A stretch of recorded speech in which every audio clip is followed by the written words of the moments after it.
Hello guys, si Dabiana nung maliit siya, 4 months siya dyan guys. And then tapos nung makuha namin ay 6 months na siya. Ito siya noon guys, so sobrang liit niya. Yan Nakakagigay yung kasiyahan unang sa aming towel, pamilya. blanket niya, mga laruan niya. Ayan siya noon, sobrang liit.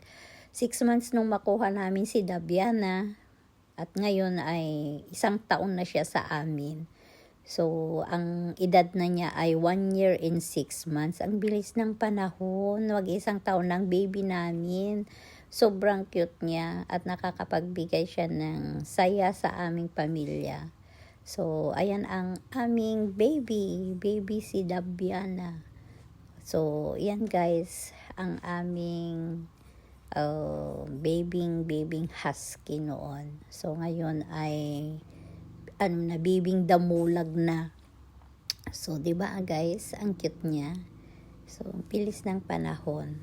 Nakakatuwa guys. At ito yung toys niya noon. Yan. Yung yellow na yan, hindi na niya magagamit. Sobrang laki na ang katawan ni Dabiana. At ito siya. So, ayan guys. Thank you. It's so beautiful, incredible progress we actually have made on progressive issues. But I never forget that the right even more wants to live in another time, a time when men thought a woman's uterus should be like 7-Eleven, always open.